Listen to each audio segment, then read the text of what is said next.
de los servicios públicos a través del Estado, qué gestiones vean que hagan sus partidos o qué defensa de los servicios básicos, qué cobertura debe hacer el Estado de ellos, en qué situaciones se encuentra la educación, en qué situaciones se encuentra la sanidad. Muy brevemente, tiene que ser porque tenemos lamentablemente un horario muy corto, pero básicamente eso. Después veremos el tema de la investigación y el papel de las universidades deben jugar en los siguientes 4 años. Y por último terminaremos con el problema territorial y la relación del Estado con los territorios. Empezamos por Cristiano, el tema de sanidad y educación y garantía de servicio. Bien, pues para nosotros, posiblemente yo no esté en el debate sobre el Estado territorial, pero sí que la educación y la sanidad son competencias que nosotros consideramos que tienen que ser del Estado. Pues lo aprovecho ya y lo digo ahora porque consideramos que tienen que volver al Estado central para poder garantizar la igualdad en todo el territorio en dos temas claves como es educación y sanidad. Consideramos que la LOMCE, la actual LOMCE, pues tiene defectos legislativos, que nació como nació, porque parecía ser que este país por fin iba a dar un pacto de Estado en educación y de repente no fue así. El Partido Popular yo creo que vio que iba a ganar unas elecciones con mayoría absoluta y prefirió esperar y aplicar su modelo. Y España, pues tanto en educación y también podríamos decir en sanidad, está sufriendo lo que es que los partidos políticos que en el poder está pagándola principalmente con estos dos ámbitos, porque cuando cambia el gobierno, pues cambia la ley de educación y un sistema de educación tiene que ser estable para poder tener unos resultados que podamos medir en el tiempo. Hablamos nosotros en nuestro programa de la carrera del profesor, una carrera del profesor parecida a el MIR que tienen los médicos. Muchas veces estamos debatiendo, nosotros somos un partido laico y no anticlerical, que a veces se confunde el laicismo y el anticlericalismo, y muchas veces debatimos mucho sobre la religión y olvidamos todo el resto de la educación. Nosotros creemos que la religión tiene que ser optativa, no podemos darle mucho tiempo a la religión quitándoselo a materias troncales, pero no tenemos que debatir mucho más allá cuando hay otros problemas más graves en la educación de nuestro país que nosotros desde UPyD sí que queremos abordar. Aquí en nuestro país vemos que se están...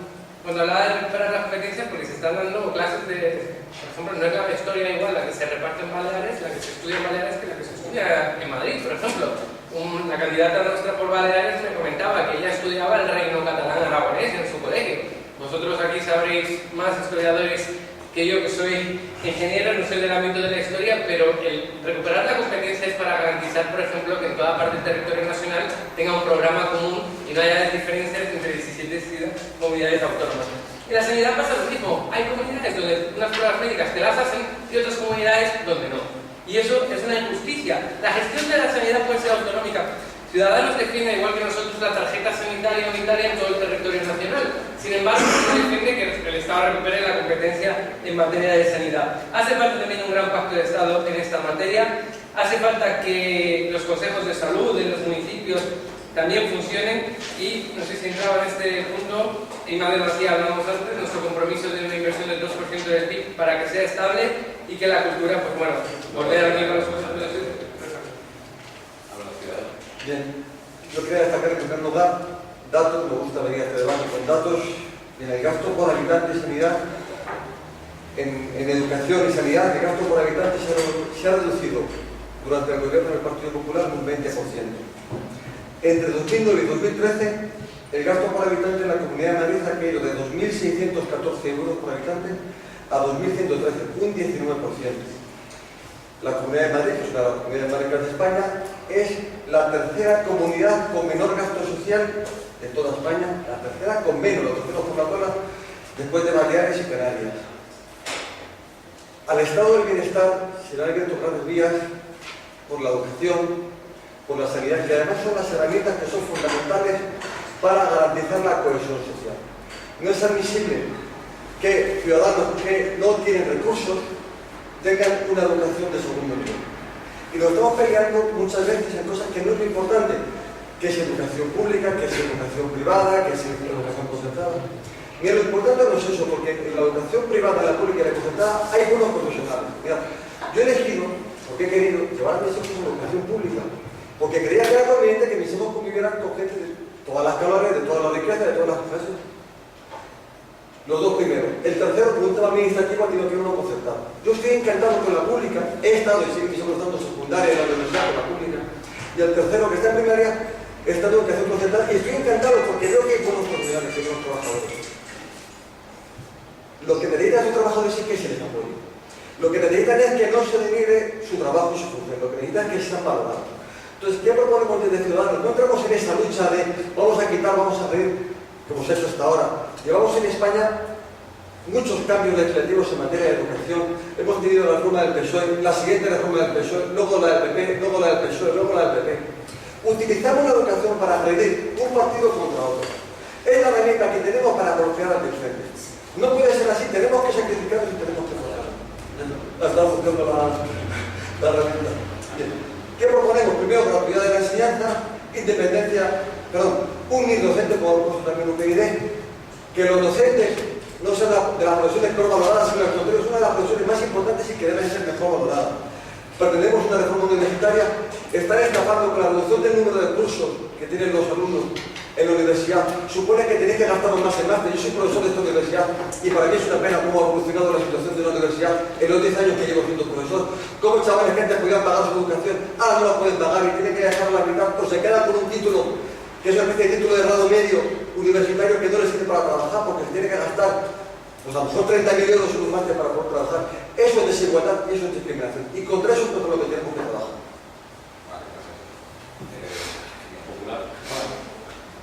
Vamos a ver, por supuesto, la LOMCE es una ley que lo mejor que se puede hacer con ella es derogarla.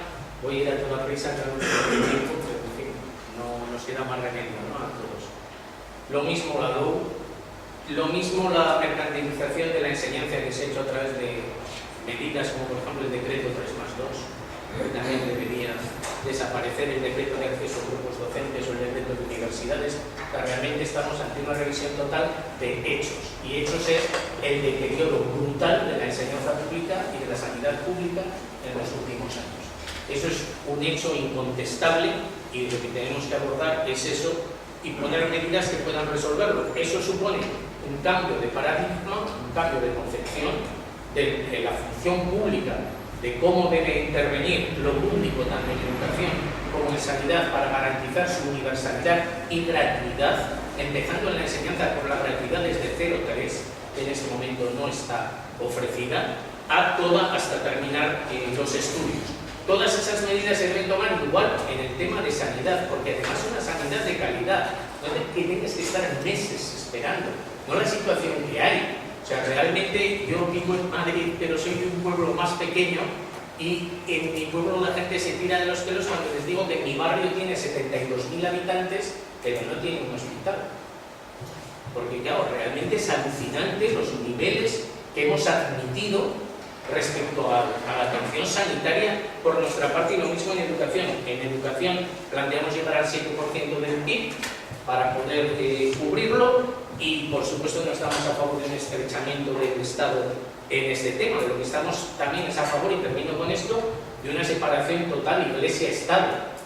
Lo que voy a decir no lo dijo Marx ni Engels, lo dijo Saulo de Tarso, para otros San Pablo. Quien trabaja para el altar, que viva del altar. Quien quiere enseñanza religiosa, que se la pague con toda la libertad del mundo. Pero los fondos públicos atienden a la enseñanza pública. Y lo mismo vale para la concertada. Me parece increíble que se subvencione a centros que luego hacen discriminación por razón sexual. Es que me parece algo absolutamente inadmisible. Entonces también ahí tenemos, por eso digo, no es solo una cuestión de finanza, que lo es, financiar una educación y una sanidad de calidad, es también lo que hay detrás. Si lo que se quiere es buscar un negocio con la educación y con la sanidad, si lo que se quiere es buscar adoctrinamiento con la educación, pues claro, entonces se suprime educación para la ciudadanía y se enseña no religión, porque lo que se enseña no es religión. Lo que se enseña son las doctrinas de una determinada secta religiosa. Partido Popular. Estamos en el capítulo, yo creo que es especial, que es el del estado de bienestar. Ha reducido a sanidad, educación, agricultura, que no lo he mencionado, pero yo creo que aquí deberíamos tratar de todo, porque deberíamos de las pensiones, deberíamos del transporte público, nos hablamos de las infraestructuras, nos olvidamos de la vivienda, porque antes se mencionó, y del empleo ya hemos hablado antes. Pero bueno, ¿cuál es el problema que subyace? Porque yo a todo el mundo doy por supuesto que todos somos defensores del estado de bienestar y que queremos una sociedad que cumpla las necesidades por una cuestión de dignidad respecto a la dignidad humana, la dignidad de las personas y cubra todas las necesidades básicas del individuo. ¿Cuál es el problema? Esto es caro, esto hay que pagar. Y que a veces, cuando se llevan a políticas, digamos, en las que aspiran a conquistar el cielo, pues se quedan con que ni siquiera conquistan, ni cambian, ni transforman, ni mejoran la tierra. El otro día escuché que la cuantificación del programa, te voy a referir a ti, que además como eres el último y te queda un turno, puedes defenderte. La cuantificación del programa de Podemos era de 246.000 millones extra de euros si aplicaran todas esas medidas que plantean. Ya sé que lo va a resolver, ya me anticipo yo a lo que vas a decir, diciendo que un presidente como Dios manda, como Pablo Iglesias, se lo sacaría a Europa, como no ha hecho el presidente de Iglesias. Pero ese es el primer problema que tenemos que plantearnos. Es que por desgracia los recursos son limitados.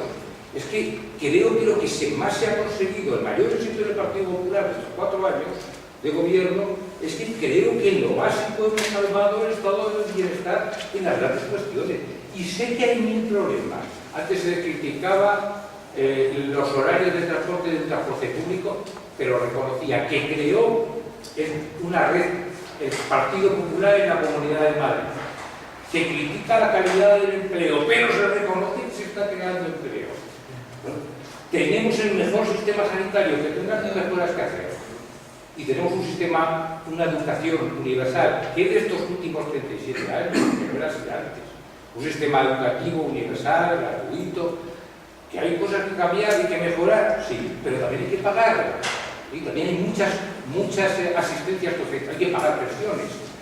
Y esto naturalmente no es irrelevante de las políticas económicas que se adopten, porque cuando la prima de riesgo, que dice, no, eso queda muy lejos, la prima de riesgo supuso, cuando estaba en 700 puntos, que la segunda partida del presupuesto español, solo por detrás de las pensiones, venía para pagar la deuda de quizá algunas alegrías que hayamos hecho en algún momento, porque no hemos fijado bien las prioridades para salvar y para consolidar ese estado de bienestar. Porque ha estado por encima esa cantidad y podría volver a estarla si aplicamos, desde luego, políticas que suponen un incremento de 246.000 millones de euros de gasto anual extra. Pero ¿para quién gobierna? Quiero decir que, vamos a ver, el estado de bienestar del Partido Popular hoy nos enumera aquí sus logros. Sus logros es romper la universalidad de la sanidad pública, dejando fuera a las personas que vienen de otros países y que no tienen residencia legal. Sus logros es masificar las aulas y echar a los estudiantes de renta más baja de las universidades públicas. Ese es su logro. Ya está bien, que hablas de vivienda. ¿Para qué has utilizado el dinero del rescate? Para rescatar los bancos, pero sin exigir que echen a la gente de sus casas. Pues vamos a hablar de vivienda. Prohibición de que haya desalojos si no hay una solución habitacional. Esto es lo primero, esto se está haciendo ya en el Ayuntamiento de Madrid. El Ayuntamiento de Madrid no se está echando a la gente de sus casas sin buscarles una solución habitacional. ¿Qué pasa? Que no se podía hacer antes la despenalización del uso de viviendas vacías y abandonadas. Esto hay que despenalizarlo. La dación en pago retroactiva. Se nos olvida que el 70% de la población española quiere y ha expresado y ha firmado, algunos han firmado en la iniciativa legislativa popular para que si a una familia le quitan la casa al banco, no acumule la deuda. Por favor, la dación en pago. Hay soluciones y el Partido Popular ha tenido estos 4 años para poner algunas encima de la mesa. Pero ya sabemos para quién gobiernan y por qué no las han puesto encima y por qué no han legislado eso. Nos comparamos con Europa, pues habrá que asumir la Carta Social Europea, que establece que el salario mínimo interprofesional debería tender a ser un 60% del salario medio de España. Estamos muy lejos de ese porcentaje. Llevamos en el programa que ese salario mínimo suba a 800 euros en 14 pagas y que lo haga progresivamente hasta los 950 como primera medida, como primer paso. hasta 950 para situarse en el 60% del salario medio de nuestro país. Si hablamos de educación, 7 leyes educativas. 7 en estos 37 años tan estupendos. 7. Y casi ninguna sin el consenso de la comunidad educativa.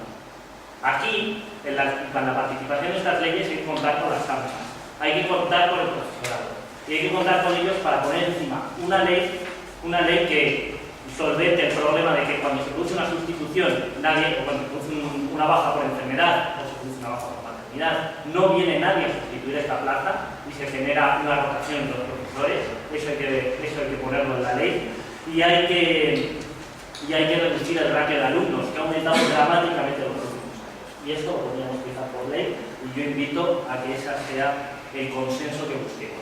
Mejor educación para nuestra infancia. Vale, muchas gracias. Os he hablado de la educación, del papel de las universidades, habéis hablado también un poco del tema de la investigación, la sanidad, tal. Vamos a pasar al tema de política interior, de la cuestión territorial. ¿Qué esperáis que el Estado, qué papel debe jugar en una nueva relación que se puede establecer entre los distintos territorios de España, o si está bien así, o cómo afrontar el desafío pluralista que está ahora impulsando la comunidad catalana? Sí, una de orden. Esto incluiría también de política exterior. Política exterior, hasta no se nos va a quedar corto el tema, pero yo intuyo que a lo mejor... En política exterior voy a hacer una pregunta general a todos, o sea que acabamos esto. Vale, o sea, que lo dejo. Exacto, sí. Venga. Bien, vamos a ver, pues el tema de la estructura territorial puede ser muy largo o muy corto. Muy corto. Dependiendo qué es lo que queramos ver, pero como tiene que ser corto, dos cosas. Uno, la alternativa ya la he planteado antes. Nosotros defendemos poner los pasos para constituir una república federal en el Estado español, de libre adhesión. Entonces, viene el siguiente punto, el de actualidad. ¿Qué hacemos con Cataluña? Pues mira, podemos entrar al trapo y discutir sobre cuántos ángeles caben en la punta de un alfiler, que son discusiones que se han tenido muy interesantes, o podemos discutir si alguien está dispuesto o no a considerar a los pueblos como sujetos de derecho. Dentro de esta Constitución, voy a ser muy breve, que es una Constitución que está hecha para impedir que se forme un Estado federal, sin embargo hay previsto algo que casi nadie recuerda, y es que el derecho a convocar referéndum consultivo es una competencia transferible. Es decir, el Estado, las Cortes, podrían transferir sin ningún problema al Parlamento catalán la capacidad de convocar un referéndum consultivo en Cataluña. Es decir, eso sería constitucional. O sea, que me pongo reformista y dentro de la Constitución se podría dar el paso. ¿Por qué me pongo reformista? Porque no necesito ir más lejos. Porque a quien me niegue el derecho a que el pueblo catalán simplemente exprese qué quiere hacer, me está negando las libertades democráticas. Y entonces las demás discusiones quedan para otro día. Porque ese es el nudo de la cuestión. Si tan seguros estamos de que la mayor parte del pueblo catalán está en contra de una opción independentista, ¡estupendo! Hacemos un referéndum, 65% en contra, y nos dedicamos a otra cosa a partir de ese día. Gracias. Vamos a ir a Francia adentro, si os parece, ya para Pablo antes de... Bueno, nosotros defendemos el derecho a decidir de los pueblos. Y es muy importante poner encima de la mesa que cuando nosotros nos apuntamos con la ciudadanía en un contexto serio, nos apuntamos a un modelo de Estado en el que España era un Estado de naciones, donde cabían distintas sensibilidades, donde cabía un pluralismo lingüístico y donde cabía una manera distinta de verse dentro de ese mundo. Y eso se ha roto. Eso se ha roto por culpa de un recurso que puso el Partido Popular al Estatuto de Autonomía Catalana, en el que les pusieron, dejaron muy claro que no veían como parte del acuerdo constitucional que un Estatuto de Cataluña pudiera, en Cataluña, que parece que sí lo puede hacer, que en Cataluña pudiera reconocer ese espacio como una identidad nacional. Este es un discurso muy difícil de expresar en Madrid, es un discurso muy difícil de expresar en lugares donde no tenemos esa sensibilidad o ese pluralismo lingüístico. Pero lo que es necesario es que nosotros permitamos un encaje en el que cada uno puede expresarse en su propia lengua y dirigirse a la administración en su lengua, y además se vea reconocido dentro de un Estado que sí reconoce una identidad nacional particular. Y nosotros podemos reconocerlo, podemos no reconocerlo, pero lo cierto es que España es un país muy plural, donde existen sensibilidades que conviven y han convivido bien hasta que se les ha dicho que no podíamos reconocer la expresión de su voluntad democrática, que es su estatuto o su manera de definirse, no tenía encaje dentro de nuestro Estado. Pues yo creo que hay que recuperar y poner encima una reforma constitucional que garantice a los catalanes que la norma de convivencia que quieran para su región, o a los vascos, aquella norma de convivencia que quieran para su región, va a tener encaje dentro de un nuevo acuerdo constitucional. Un nuevo acuerdo constitucional que sí sea votado a favor en Euskadi y sí sea votado a favor en Cataluña. Y eso es lo que vamos a poner en la mesa, reconocer el derecho a decidir de todos los pueblos de España y facilitar un marco de convivencia que sea aceptable tanto en provincias y comunidades autónomas como Madrid, o provincias que tienen una identidad y una sensibilidad más fuerte. Y por eso nos Gracias. Vamos a ver, hay cosas que no podemos olvidar. Las diferentes comunidades, las diferentes regiones y los diferentes países tienen toda una historia. Entonces no podemos cada X años querer cambiar esa historia y dar la vuelta a todo. Al final un país se compone de todas sus comunidades, y que una comunidad quiera fracturar ese país es algo que no tiene en cuenta cuál es ni su historia ni su relación con el resto de la comunidad. Pero es más, voy a poner de manifiesto una posición muy egoísta que hay en este tema. Creo que tenemos que luchar contra esos egoísmos. En primer lugar, la razón primera por la que se busca esa independencia, la primera razón, es una razón económica. Las regiones más ricas no quieren contribuir con la regiones más pobres. Vais a ver en Bélgica, cuando Bélgica, la parte flamenca era la parte minera, industrial, era rica, quería independizarse del norte. Cuando se dio la vuelta a la tortilla, entonces eran nosotros los que querían independizarse. Luego, hay un profundo sentimiento de desigualdad, perdón, de egoísmo, en no querer, por parte de algunos, contribuir en el beneficio del conjunto de una nación que nos beneficia a todos. Madrid es la ciudad que más contribuye en relación a lo que recibe, con más diferencias. Yo estoy orgulloso de pagar más y poder circular por el resto de España, poder circular por carreteras y por vías y estar en condiciones. Y tuve un accidente que me pueda tener un hospital en Andalucía, que hay más condiciones que en Madrid. Más egoísmo. Queremos independencia para Cataluña. ¿Y qué pasa con el pueblo de, por ejemplo, con la provincia de Barcelona? O con la provincia de Tarragona, o con Barcelona, con Melilla? ¿Qué ocurriría si en ese referéndum que planteamos como la solución ideal, resulta que la provincia de Barcelona decide que quiere seguir siendo parte de España? Es que no la reconocemos con toda la historia que tiene la provincia de Barcelona y Barcelona como ciudad, mucho más larga que Cataluña. No le reconocemos el derecho a la autodeterminación. ¿Y qué pasa con las comarcas? Bien, yo soy catalán, conozco muy bien la realidad catalana. Y hay comarcas que son profundamente españolas y comarcas que se sienten profundamente catalanas. Y hay algunas que quieren la independencia de España y de Cataluña, se ha manifestado en alguna comarca, que no quieren ser ni españoles ni catalanes. Entenderíamos que esas comarcas, con su historia y su tradición, puedan tener derecho a independizarse y ser, por ejemplo, la comarca del Valle de Arán. ¿Lo entenderíamos?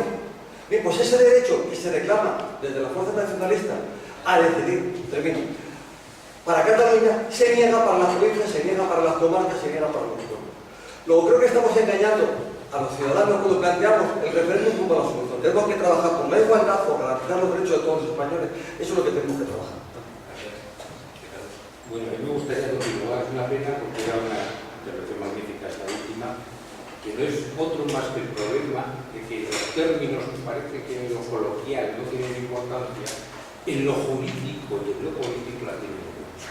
Cuando se discute sobre que la nación es un asunto discutible o discutido, o cuando se habla de federación con esa alegría, y todavía no he escuchado a nadie que me diga en qué consiste ese futuro Estado federal que varios proponen, porque de hecho, con las transferencias que no estaban previstas inicialmente en la Constitución, pero que luego se hicieron de las competencias del Estado a las comunidades autónomas, hoy España es un Estado federal, aunque le llamemos autónomo. Están hablando de otra cosa, de un Estado confederal. Un Estado que permite la separación de sus partes. Conozco la Constitución Helvética y creo que ninguno más.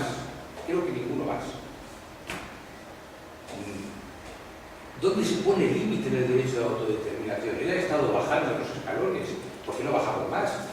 ¿Por qué en la provincia? ¿Por qué no en el municipio? ¿Quién dice que los alcarreños no tengan derecho a ser, o los alcalainos no tengan derecho a decidir, es como llaman el eufemismo, derecho de autodeterminación? ¿Por qué no ser una nación independiente el municipio de Alcalá de Henares, con la tradición que tiene, con la historia y su prestigio? ¿Por qué no un barrio? ¿Por qué no el barrio de Lavapiés de Madrid? Que además ahora, como probablemente tiene mayoría china o marroquí, pues igual desean incorporarse a otro estado. ¿Dónde ponemos el límite racional y jurídico al derecho a decidir? ¿Dónde nos interesa? Pero es que también por arriba. ¿Alguien cree que algunos nacionalistas, no incluyo a todos, a los separatistas catalanes o vascos, se conforman con las tres provincias catalanas? ¿O con las tres provincias? El nacionalismo vasco reclama Navarra y tres provincias francesas. No lo ocultan a nadie. Y los países catalanes lo reclama una parte del nacionalismo catalán. ¿Cree alguien que al nacionalismo, que es un fenómeno irracional, ya sea español, ya sea un nacionalismo catalán, sea el nacionalismo de mi pueblo, es un fenómeno irracional que está basado en la diferencia, en el sentirme distinto y en la reivindicación permanente? ¿Creen que la independencia acaba con los problemas? Bien saben en Yugoslavia y el centro de Europa que no se acaba con los problemas que genera el nacionalismo. Y sorprendentemente, una izquierda que yo pensé que era internacionalista, que lo llevaba en los genes, lo de ser una izquierda internacionalista, ahora se descubre que tenemos una izquierda que en realidad era nacionalista. Porque al final es lo que soy, nacionalista de izquierda. El internacionalismo tiene un componente de reconocimiento de las identidades de los distintos pueblos. Claro, parece eso.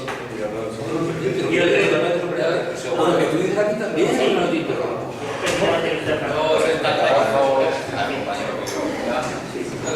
Estamos acabando. Tenemos que ir a la intervención. Le van a echar a todos. Y, hombre, realmente, pues lo uno con lo último que ha dicho Ricardo, porque es verdad y es extraño que la izquierda en España haya abrazado al nacionalismo. No lo acabamos de entender desde UPyD y no acabamos de entender en este concepto de que Cataluña lo que está haciendo es un golpe de Estado. Lo que está haciendo el señor Mas en nuestro país es un golpe de Estado porque hay una legislación vigente, hay un marco de derecho que ellos han decidido no respetar y si no vas a respetar, pues díganme ustedes qué leyes pretenden ustedes respetar, pero es que tampoco lo dicen. Entonces, Cataluña ahora mismo está haciendo un golpe de Estado, o mejor dicho, el señor Mas, que además no ha tenido la mayoría en votos en las últimas elecciones. Entonces me sorprende el razonamiento que ha hecho el representante de Podemos, porque claro, parece que es un problema de ahora, ¿no? Que veíamos todos muy felices, según su relato, que había, creo que, sensibilidades que convivían bien hasta que no les han dejado votar, o al menos eso he entendido. Yo creo que el problema viene de muy atrás y parte de culpa tiene la convivencia de los gobiernos tanto del Partido Popular como del Partido Socialista, que utilizaron a los nacionalistas en su día para mantenerse en el poder y les permitieron ese juego que nos ha llevado a la situación en la que estamos a día de hoy. La situación viene de muy atrás y habla usted también en su intervención, dice un encaje para los vascos y los catalanes. Un encaje, yo no veo ese encaje porque en el fondo, también lo decía el portavoz de Ciudadanos, en el fondo es un problema económico, ellos quieren unos privilegios para Cataluña, el problema de Cataluña, como tienen el País Vasco o tienen Navarra a día de hoy. Y sinceramente no se puede, porque todas las autonomías en España iban a venir al día siguiente a pedir los mismos privilegios y las mismas ventajas fiscales. Y claro, iba a sumar más de 100, iba a dar más del 100%. Y es un problema económico, es un problema de privilegios y nosotros estamos más por la labor de suprimir los privilegios, la disposición transitoria que se refiere a Navarra y suprimir la disposición adicional primera que se refiere a los derechos históricos de los territorios forales, a suprimir esos privilegios del País Vasco y de Navarra antes que empezaron un mercadeo con Cataluña, que es lo que ha hecho el gobierno de España durante años. Nosotros desde UPyD, queremos garantizar la igualdad de todos los españoles, queremos justo recuperar competencias para garantizar la igualdad. Y lo que está en el debate actual, pues no va en esa línea de recuperar la igualdad, va dar privilegios a unos pocos. Y singularidades en España hay muchas. Y hay singularidades en Cataluña, en el País Vasco, pero también las hay en Galicia, en Andalucía, en Extremadura. En todas las comunidades autónomas podríamos hablar de singularidades y de razones más para defender la solidaridad entre las comunidades autónomas que para defender este encaje que ustedes dicen, vamos a ver cómo les encajamos. Y nosotros, estamos más por la labor de defender singularidades y también comparto la visión de que lo podemos llamar federal. Es verdad que nosotros defendemos un modelo federal para España, pero lo que hay que hacer es blindar las competencias y que cada autonomía tenga sus competencias y no haya un mercadeo. Tenemos que cerrar ese reparto de, venga, yo te voy a dar los trenes de cercanía, pero tú tal, no, hay que blindar las competencias de todas las autonomías. Tenemos que cerrar ese debate y no tiene que ser materia de discusión, tenemos que ponernos de acuerdo, pero en España hay autonomías que tienen más competencias que los propios Länder alemanes. Y en España hay autonomías que a día de hoy siguen pidiendo, sin tener dinero ni siquiera para poder financiar esas competencias. Eso ya se preocuparán el día de mañana de a ver de dónde sacan dinero y luego va como va. Que en Cataluña se pagan embajadas fuera de España, se paga una serie de servicios, sin embargo no se puede pagar a las farmacias y no se puede pagar a los medicamentos. Ese es el problema que hay en este país. Y ya, disculpad que yo sé que también voy a tener que retirar. Bueno, solamente una última pregunta, en general a toda la mesa, aprovechando, ¿no? Libertad versus seguridad con todo lo que está pasando ahora mismo, todos vemos la televisión, estamos esforzados de información. ¿Qué hacemos allí? ¿Vamos allí a bombardear y a matar? ¿O qué hacemos? Yo propongo que sea yo que contestar, voy a listar. Te voy a hacer muy breve además. ¿Y con qué legitimidad si vamos con qué? Primero, yo entiendo que el debate de ir a Siria es un debate que no podemos relacionar ni siquiera con el debate de las elecciones generales porque es suficientemente serio. Es verdad que se tiene que pronunciar el Parlamento, pero la comunidad internacional y yo creo que Europa en su conjunto tiene que tener una postura común. Europa ha avanzado muy poco en políticas comunes, creo que la política agraria es la única política que podamos decir que se ha trabajado más en términos de política común, pero el avanzar en una política de defensa común sería una buena oportunidad de ponerlo en marcha ahora con el problema que estamos viviendo. Y por supuesto, si algo nos caracteriza a la sociedad occidental, al mundo que vivimos, es la libertad. No lo podemos poner en riesgo, pero es verdad que a día de hoy estamos sufriendo nuevas amenazas, que la unidad de todos es la que tiene que fijar estas barreras entre libertad. Yo defiendo la libertad sobre todo y creo que el ataque principalmente, ha habido muchos ataques terroristas, no solo el de París, y en los últimos días hemos visto en muchos países, pero es verdad que Francia, que defiende la libertad, la fraternidad y la igualdad, es un sitio donde realmente yo creo que nos recuerda que la libertad de todos es el juego. Y muchas gracias. Gracias. Unidad Popular. Bueno, pues aprovechando que algo se está yendo. Estamos entre amigos. Creo que no hace falta Izquierda Unida, que forma parte de la Unidad Popular. La Unidad Popular es algo muy reciente, nació precisamente al calor de la oposición a la OTAN, a ese cambio espectacular de postura que tuvo el PSOE después de acceder al gobierno en 1982, de entrada no, luego sí, etc. Y que nos ha llevado por este camino. Para nosotros es una de las mayores falacias de cualquier sistema autoritario. Ahora, claro, se empieza por no reconocer el derecho de los vascos y los catalanes a expresarse y puedes acabar pensando que los sirios tampoco lo tienen, o los palestinos, o los saharauis, por ejemplo, porque el Sáhara va a ser un punto de entrada de nuevo de este problema, precisamente por no reconocer su capacidad para ser un pueblo independiente, y en eso tenemos mucha responsabilidad. Echar bombas para combatir el terrorismo es el mayor disparate que se ha ocurrido. Además está comprobado. O sea, llevamos ya muchas bombas arrojadas, muchas toneladas de bombas. Y lo único que estamos consiguiendo es una extensión del problema. Y además tiene un origen. Esto no es una maldición de Dios, de Alá o de quien sea. Es un origen muy claro en la guerra de Afganistán, armando y financiando a una serie de elementos, a los yihadistas, que en ese momento convenían para atacar a Rusia, que después se extendió a la guerra de Irak, que se amplificó con la guerra de Irak, que se amplifica con el salvajismo diario del sionismo, que ha asesinado miles de palestinos ante la mirada impertérrita de estas grandes democracias que defienden tanto la vida menos cuando pasa en Palestina o en el Sáhara. Entonces, ir a bombardear Siria es una atrocidad.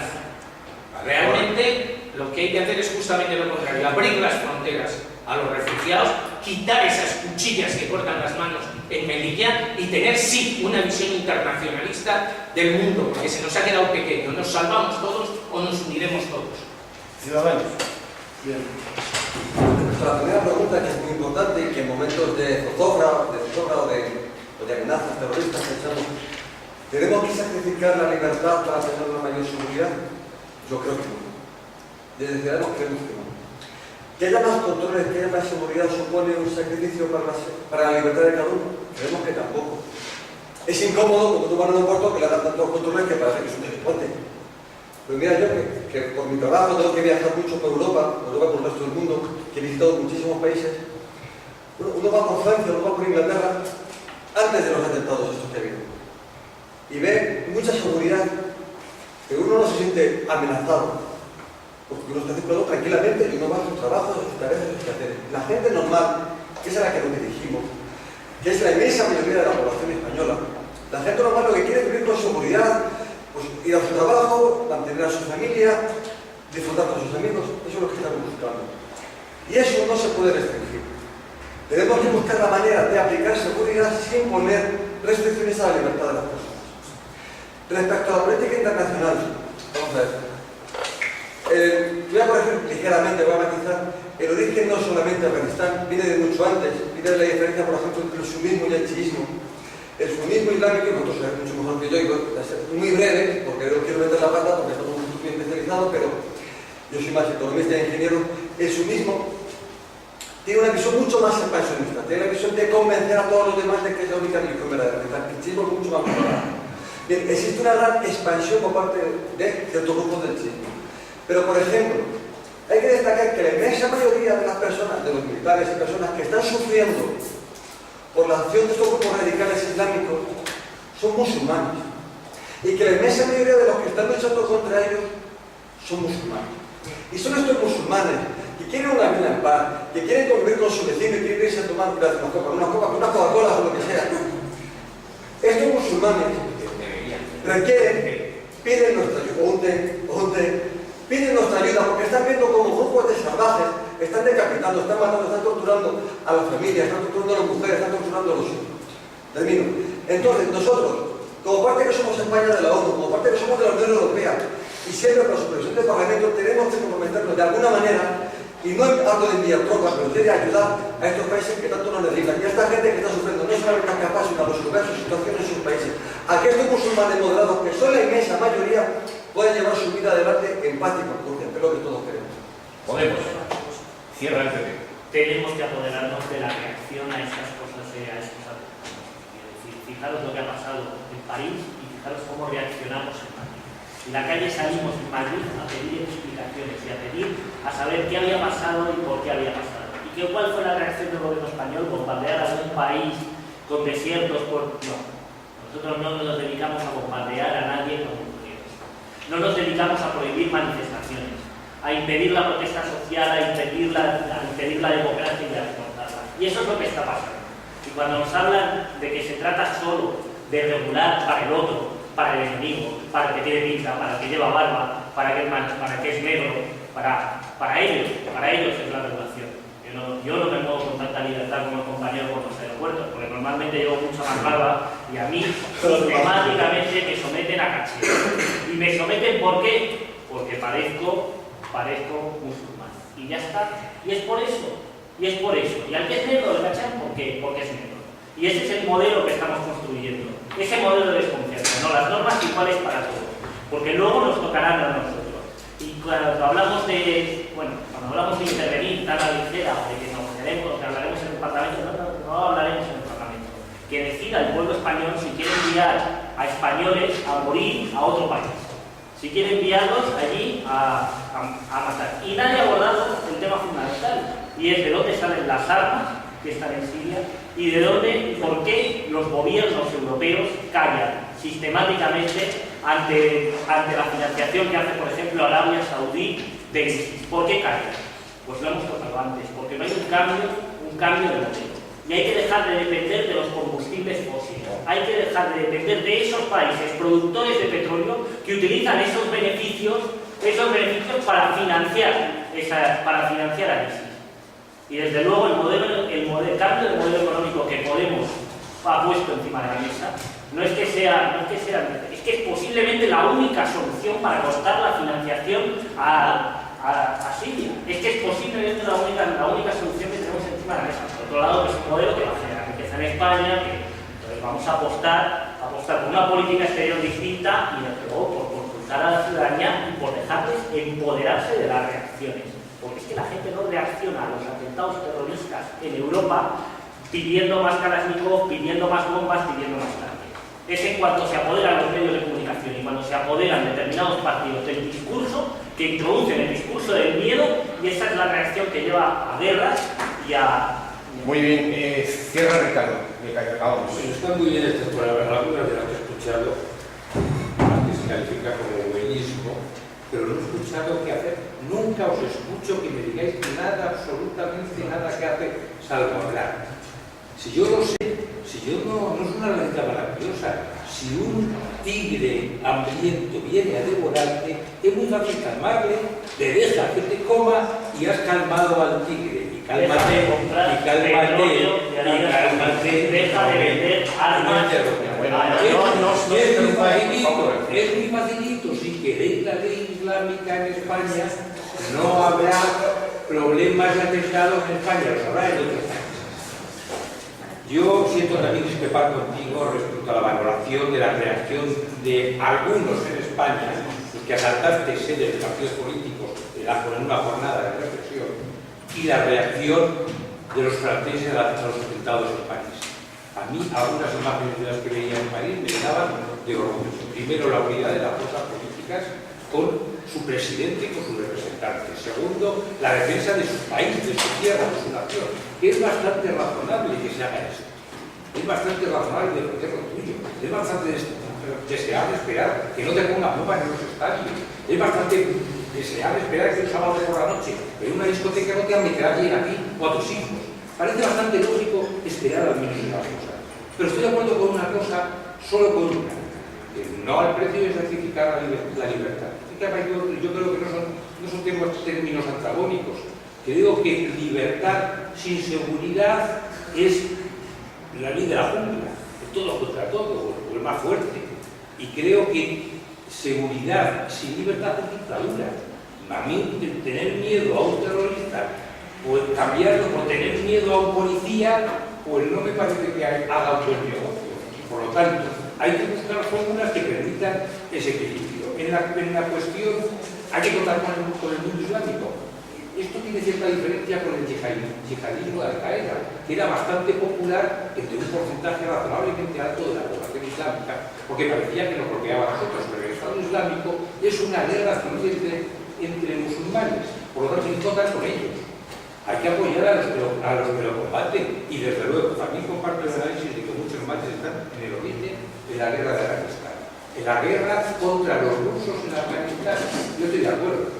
Ahí hicimos como un gran error ha sido esa alegría un poco precipitada con las primaveras árabes.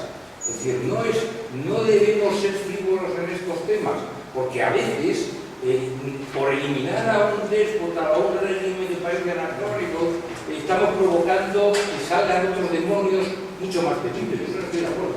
Pero hay que contar con el mundo islámico.